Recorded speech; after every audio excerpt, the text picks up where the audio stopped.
दिन ब्राह्मण को भोजन करा करके तब भोजन करना है, ये नियम है एकादशी के। अब हम लोग जैसी एकादशी रखते हैं आप सब जानते हैं। हमें तो एकादशी का व्रत रखना है तो दशमी के ही दिन धर्मपत्नी जी बोल देंगी, अजी सुनते हो कल एकादशी है, आज ढंग से खा लेना थोड़ा सा। दशमी को ही भर लेते हैं पूरा, कल तो व्रत रखना है ना। और फिर एकादशी के दिन आहा नमकीन आलू,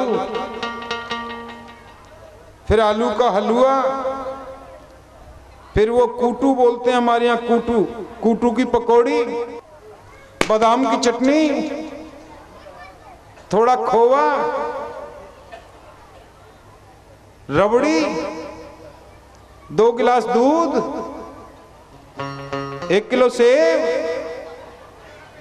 6 केला कम से कम, और भी बहुत कुछ है, सारा नहीं बताऊंगा। इतना खा लेते हैं कि और दिनों में भी नहीं खाते जितना एकादशी के दिन हो जाता है। अन्न ही तो नहीं खाना, बाकी सब खाए जाओ, भरे जाओ।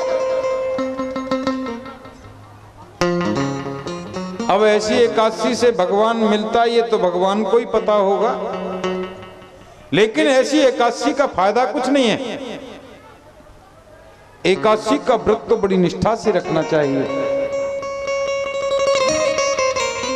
अम्बरीश जी महाराज ने एकादशी का व्रत रखा, दुर्वासा जी पधारे। द्वादशी आने वाली थी, अम्बरीश तो प्रसन्न हो गए, चलो ब्राह्मण भोजन कराना था, संत दुर्वासा आ गए, इन्हीं को भोजन करा दूंगा, फिर एकादशी का व्रत खोलूंगा। अब दुर्वासा जी तो आ गए, बोले महाराज हमारे घर का भोजन स्वीकार करो। दुर्वासा बोले आप तैयारी करो, मैं स्नान करके आता हूं। अम्बरीश जी तैयारी में लग गए, दुर्वासा जी स्नान करने चले गए।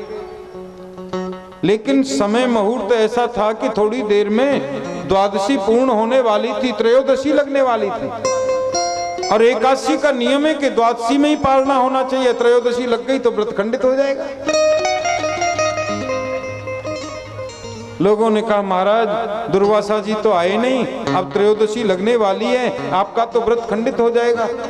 बोले क्या करूं, भोजन तो तैयार है, महात्मा जी पधारेंगे तब तो। लोग बोले ऐसा करो आप थोड़ा सा जल ले लो और उस जल को ही पी करके अपना व्रत खोल लो। दुर्वासा आए, उनको भोजन करा के फिर भोजन कर लेना। अम्बरीश ने हाथ में थोड़ा सा जल लिया और ऐसे करके पीना चाहा, इतने में ही दुर्वासा जी आ गए।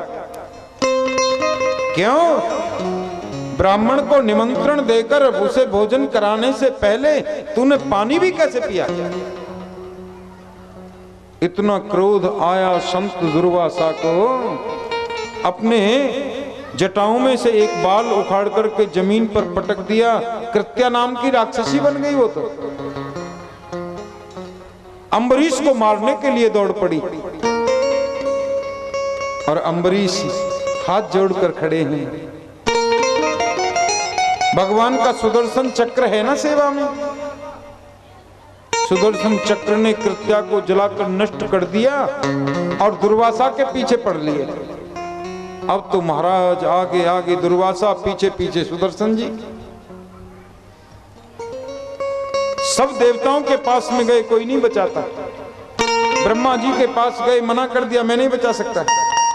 शिव जी के पास में गए, शिव जी ने कहा रे जिनका सुदर्शन है उन्हीं के पास में जा, हम नहीं बचा सकते।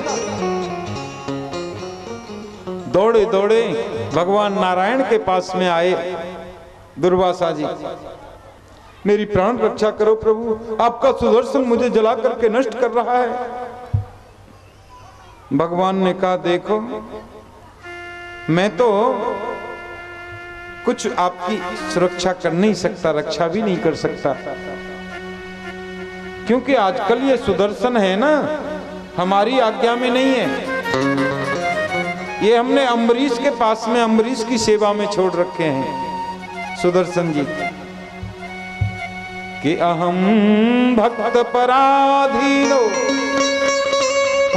स्वतंत्र ध्वज साधुभिर्ग्रस्त हृदयो भक्तिर्भक्त जन प्रिय है। दुर्वासा जी,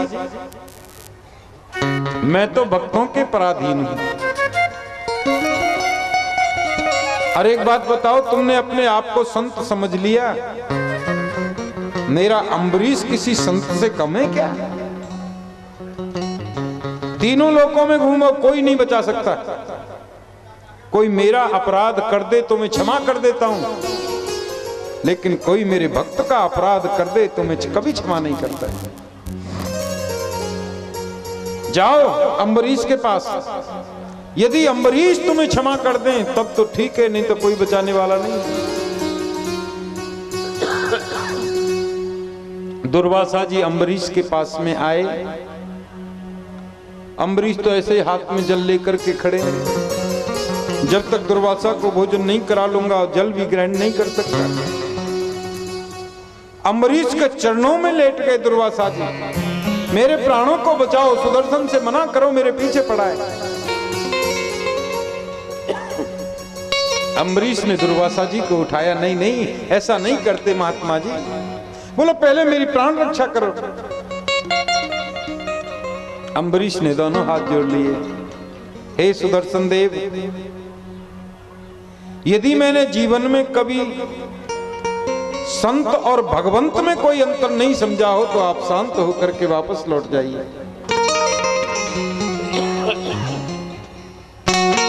सुदर्शन जी शांत हो गए, तब भोजन कराया।